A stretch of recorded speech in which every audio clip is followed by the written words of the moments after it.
You are, Mr. Mayor Hopper.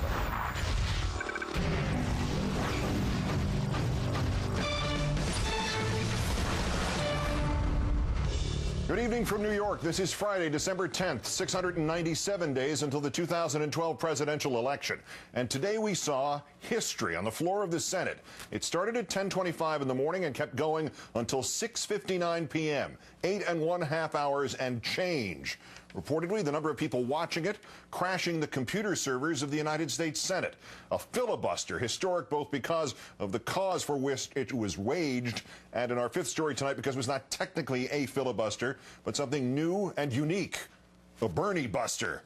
Senator Bernie Sanders, independent of Vermont, self-professed socialist, the first senator to vow opposition to the president's tax cut deal with the Republican Party, speaking to an empty chamber but an enthralled nation. This was the leading trend on Twitter in this country and the second leading one worldwide, turning his opposition to this bill into an epic, essential lesson about the history of the nation's middle class, its families and children, and about the generational transformation we have witnessed under presidents, Republican and Democratic, in which the rich have not just grown richer, but have redefined the concept of rich, while the future of America's children has been mortgaged and collateralized and securitized and outsourced and leveraged and downsized into nothing. Democratic Senator Sherrod Brown, along with nominal Democrat Mary Landrieu, helping out by spelling Sanders for brief breaks. Mr. Sanders began with a simple declaration. Mr. President, as I think everyone knows, the President of the United States, President Obama, and the Republican leadership have reached an agreement on a very significant tax bill. In my view, the agreement that they reached is a bad deal for the American people. I think we can do better. And I am here today to take a strong stand against this bill, and I intend to tell my colleagues and the nation exactly why I am in opposition to this bill. You can call what I'm doing today whatever you want. You can call it a filibuster. You can call it a very long speech. I'm not here to set any great records or to make a spectacle. I am simply here today to take as long as I can to explain to the American people the fact that we have got to do a lot better than this agreement provides. As the day went on and Sanders spoke, always speaking, in the background, new details emerged. Senate Leader Harry Reid had announced last night that the bill would go up for at least a test vote on Monday afternoon, and now there is, in fact, an actual bill to discuss. And so this morning we learned the estimated cost, $858 billion over the next 10 years, $70 billion more than the much-hated deficit-ballooning stimulus package. The vast majority of that $858 billion, the $675 billion required for extending the Bush tax cuts. At 7:50 this morning, the Reuters news service moved a story quoting small business owners saying the tax breaks will not create new jobs. At 3:24 in the afternoon, Senator Sanders was still talking about the Republican proposal to kill the estate tax altogether, a proposal some still hope to win in this tax cut deal, and the windfall that will represent for the owners of Walmart, the Walton family. $86 billion. That's what this family is worth. One family, $86 billion. They're doing pretty good. If we abolish the estate tax, as our Republican friends would have us do, the Walton family alone would receive an estimated $32.7 billion tax break if the estate tax was completely repealed. One family, $32.7 billion. This is patently insane. This is insane. We have the highest rate of childhood poverty in the industrialized world. We have massive unemployment. I am trying to get senior 50-plus million people a $250 check. By the way, a $250 check because we have not seen a COLA for the last 2 years for seniors, disabled vets.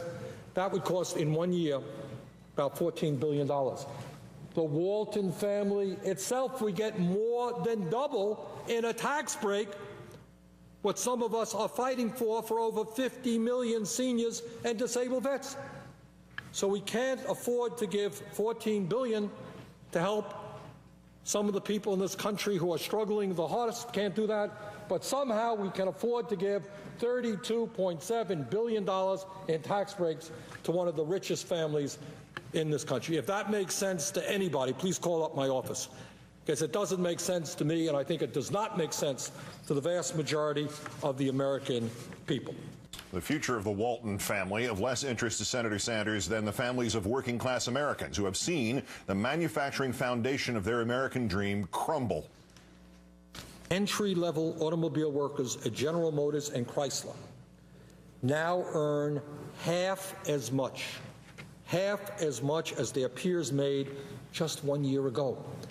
Instead of making $28 an hour, a middle-class wage, they are now making $14 an hour. And this is in the automobile industry, which has always been the gold standard for manufacturing jobs in America. And if workers with a union in the automobile industry are making $14 an hour, what do you think workers in New Mexico are going to be making without a strong union? So what you are seeing is a dissolution of the middle class. Wages are going down, and in this remarkable example, a 50% reduction. The older workers making good wages, new workers half the wages. Is this the future of America? Is this what our kids have to look forward to? That they're going to be earning half the wages that their fathers made, that their mothers made? Is that the future? And in the midst of all of that, we run up a huge national debt, send our jobs to China, and we give tax breaks to billionaires? Is that the future these kids have to look forward to? If there were any doubt that sending not just jobs but our IOUs to China will return to haunt President Obama, the conservative columnist Charles Krauthammer this morning became just the latest Republican to preview the 2012 attack line, writing that Obama's deal, quote, will pump $1 trillion borrowed Chinese dollars into the U.S. economy over the next 2 years.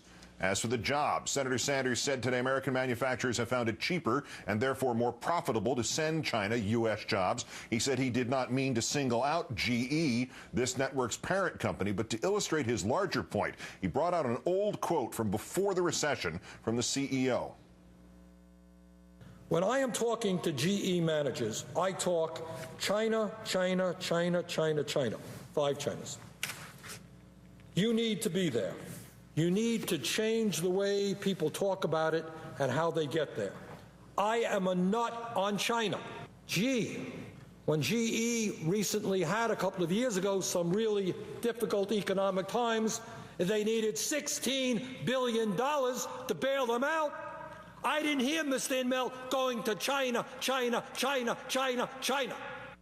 Other U.S. companies were singled out for growing. What the American people should know now is that while we bailed out Wall Street because they were, quote unquote, too big to fail, 3 out of the 4 largest financial institutions, all of whom were bailed out very significantly, are now larger today than they were before the bailout.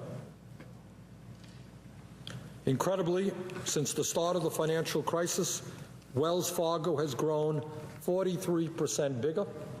J.P. Morgan Chase has grown 51% bigger, and Bank of America is now 138% larger than before the financial crisis began. Can you imagine that? We bailed these guys out because they were too big to fail, and now 3 out of the 4 largest ones are much larger than they were. 18 minutes later, the Huffington Post posted an analysis of the new tax bill, concluding that the new tax cuts, combined with an expiration of some of the Obama stimulus tax cuts, will yield a net loss, meaning a tax increase for about 5 million government workers and any worker in this country making less than $20,000. All told, about 1/3 of America's workers, 50 million of them, 50 million, will get a tax hike as part of an alleged tax cut from President Obama and the Republican Party.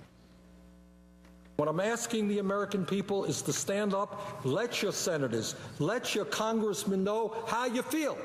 Do you really believe that millionaires and billionaires who have done phenomenally well in recent years need an extended tax cut at a time when their taxes have been lowered substantially in recent years? Do we really need to give tax breaks to the rich in order to drive up the national debt so that our kids and grandchildren will pay higher taxes in order to pay off that national debt caused by tax breaks for the rich.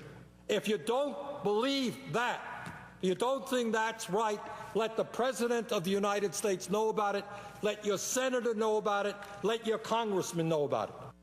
With us tonight, one congressman who already knows about it, Democratic Representative Jay Inslee of Washington. Thank you for your time tonight, sir. You bet. Thank you. Thanks for being on the job.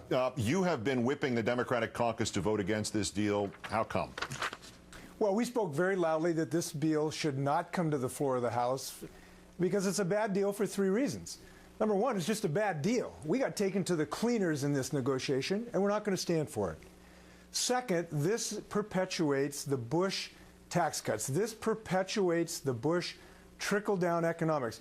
This deal, you might as well build a statue to George Bush on a white steed on the Capitol Mall to perpetuate the failed policy of that terrible administration.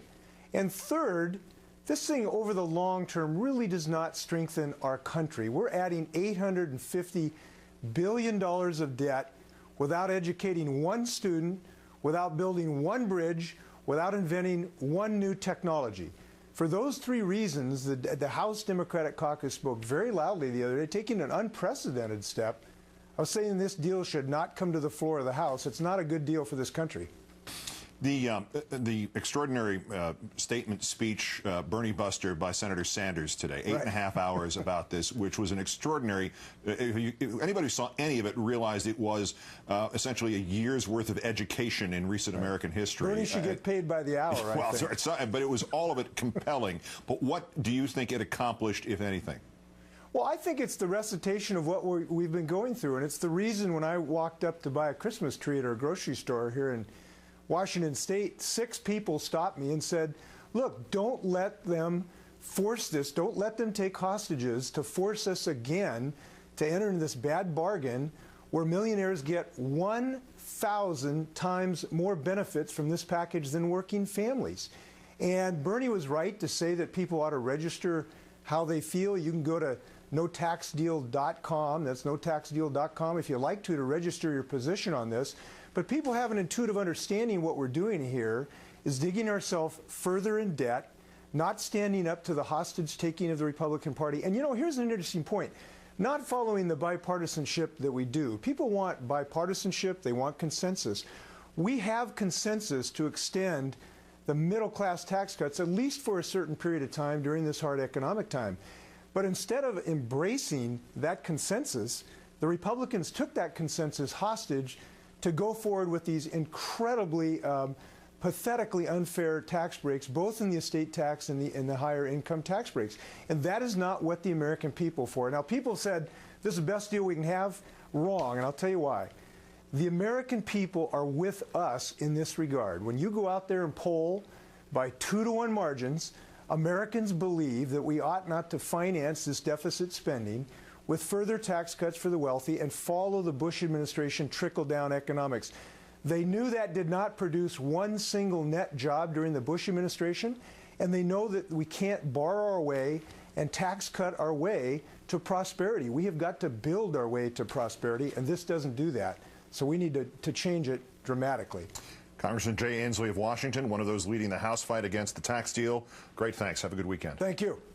Now the blowback to the blowback. President Clinton takes over the news conference at the White House this afternoon so President Obama can go to the White House Christmas reception. And Gene Robinson says pass the bill anyway. He joins us next.